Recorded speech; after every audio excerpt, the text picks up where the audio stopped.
الحمد لله رب العالمين والصلاة والسلام على سيد الأنبياء وخاتم المرسلين سيدنا ونبينا بالقاسم محمد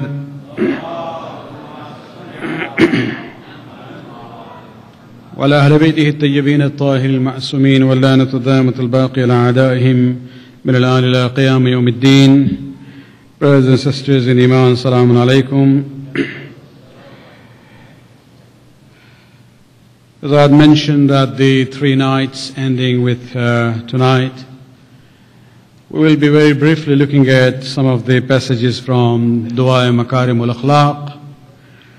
This is a dua that we get the opportunity to hear about it and read it only once a year on the eve of 23rd of Ramadan. My purpose here was just to make you familiar with some of the themes with the hope that it will interest you and you will go back.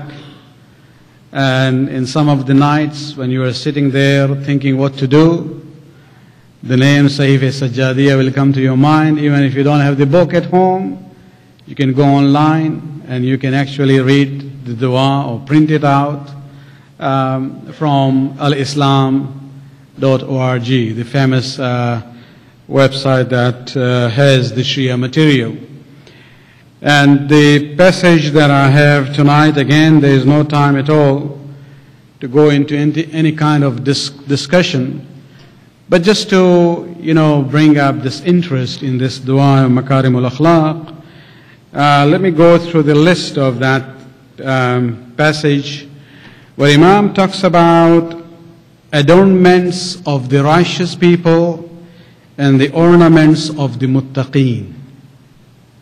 Means even these words that Imam uses, they're very powerful words. We don't really see this in other literature of the Muslims other than from the sources of Ahlul Bayt.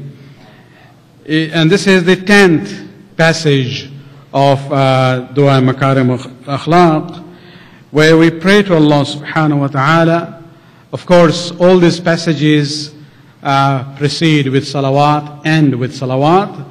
And after that, وَحَلِّنِي بِحِلْيَةِ الصَّالِحِينَ وَأَلْبِسْنِي زِينَةَ الْمُتَّقِينَ. Look at the beautiful words.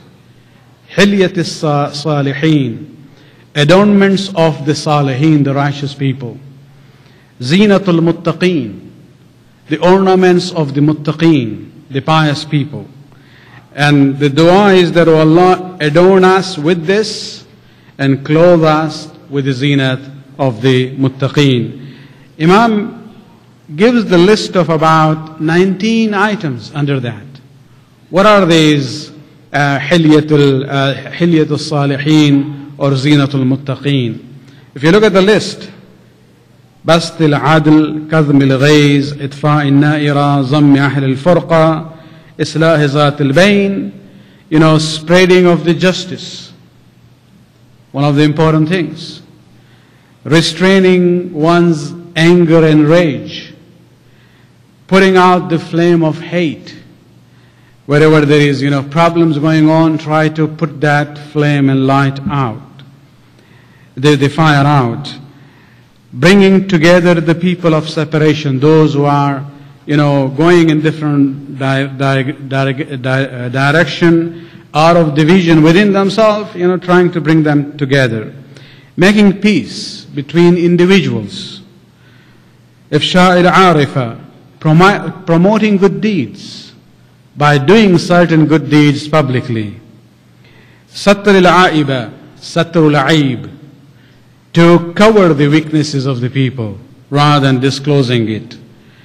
Lin al-arika, keeping the tempers mild. Now again, it's already number 2 is restraining rage, but again Imam is putting that in a different form, keeping tempers mild.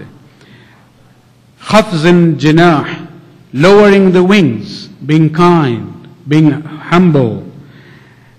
Husn al-sira, demonstrating beautiful conduct and akhlaq. Going on, Imam continues the list of what is known as Hilyat al-Zinat al-Muttaqeen, Hilyat al-Salihin.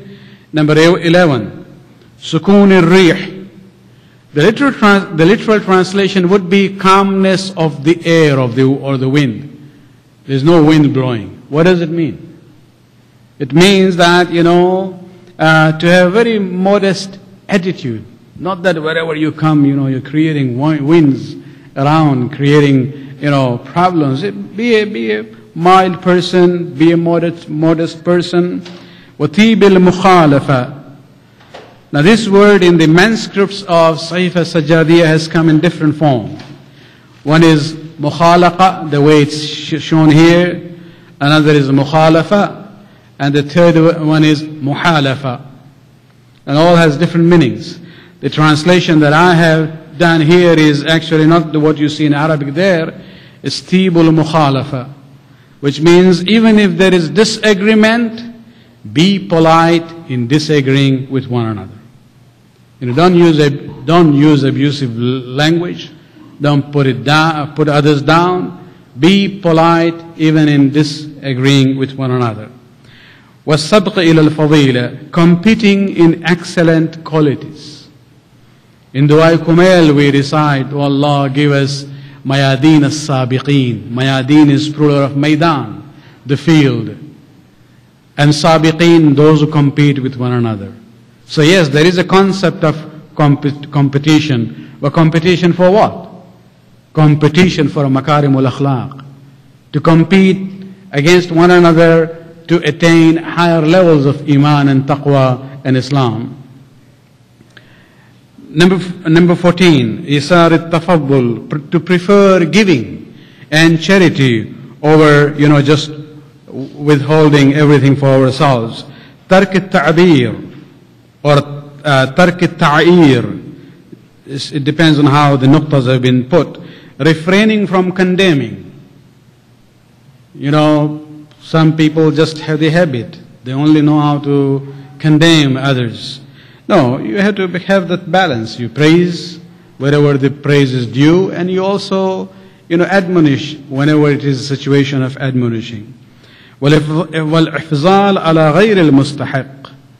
This might be difficult to comprehend, but what it means is that sometimes you can even be charitable to those who do not deserve charity. Now you'll say, what does it mean? We're not necessarily talking about charity of money here. Even akhlaq, even behaving. People sometimes, their akhlaq is such that they don't deserve your salam. Or they don't deserve you being polite to them. But this is what it says. وَالْإِفْضَالِ, to be charitable in your attitude towards those who because of their own attitude are not deserving of that. But you don't look at their akhlaq. Look at yourself, what you are doing. Because that is what Allah is going to ask you.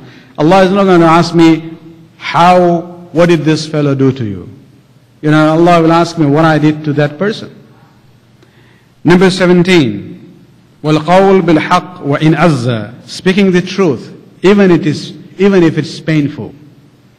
And even if it's against the person himself. وَإِسْتِقْلَالِ الْخَيْرِ وَإِنْ كَثُرَ مِنْ قَوْلِ وَفَعِلِ. Making little of the good in my words and deeds, even if it is much. Means this is what Imam is saying, that, when we talk about حِلْيَةِ الصَّالِحِينَ زِينَةُ الْمُتَّقِينَ, that even though I might do quite a lot, but in my mind it should be just low. And the opposite of that, making much of the evil in my words and deeds, even if it is little. Even if I do something little which is not right, Allah, make it such in my mind that I take it very seriously and as something which is, of great importance, where I have to deal with it and reform myself. Salawat alayhi.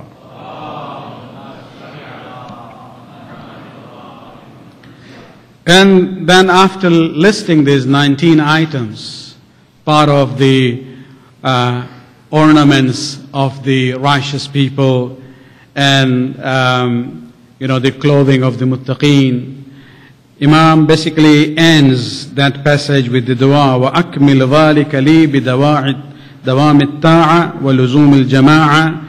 O Allah, perfect these qualities for me with lasting obedience to you. And number two, by holding fast to the community. Unity of the community is very important.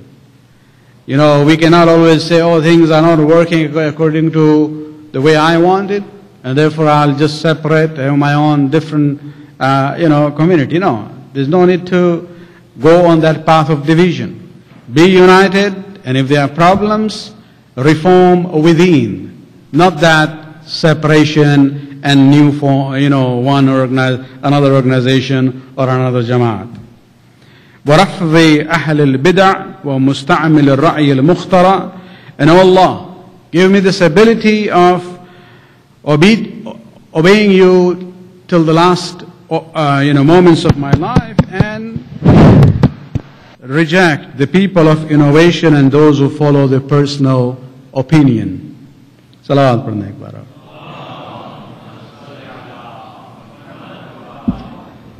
Is it time for iftar or what? Still have 5 minutes. Relax. Salawat par nek bara.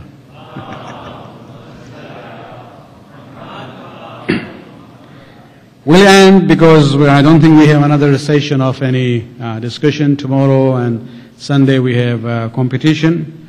Monday is award night, and Tuesday inshallah would be Amal of Shab Eid. So we'll end with the last question for tonight. Can we see the question on the screen? Many times we hear when our people go to other Muslims, and when Maghrib happens, they say, break your fast. If you do not break it right away, your roza becomes makruh. So the question is, does the fast become makruh if we don't eat iftar immediately at Maghrib time? We're given 3 options. Number 1, yes, it becomes makruh. Number 2, it's recommended to do iftar at Maghrib time. And number 3, it's recommended to delay iftar till after Maghrib prayers. How many go for B?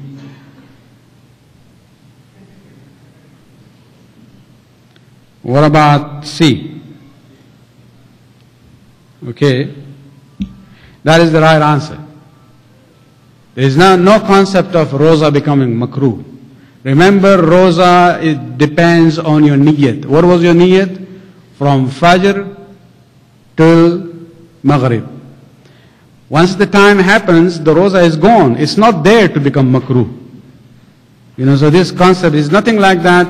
You must eat until Sahri, then stop.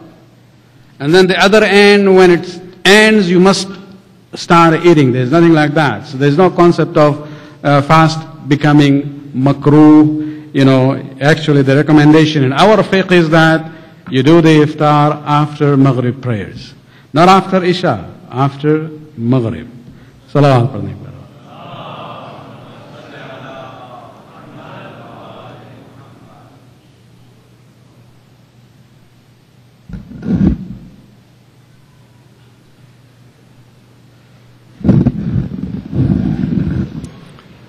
السلام عليك يا رسول الله، السلام عليك يا أمير المؤمنين، السلام عليك يا فاطمة الزهراء سيدتي نساء العالمين، السلام عليك يا حسن المتبى، السلام عليك يا أبا عبد الله، السلام على الحسين وعلى علي بن الحسين وعلى أولاد الحسين وعلى أصحاب الحسين جميعا ورحمة الله وبركاته.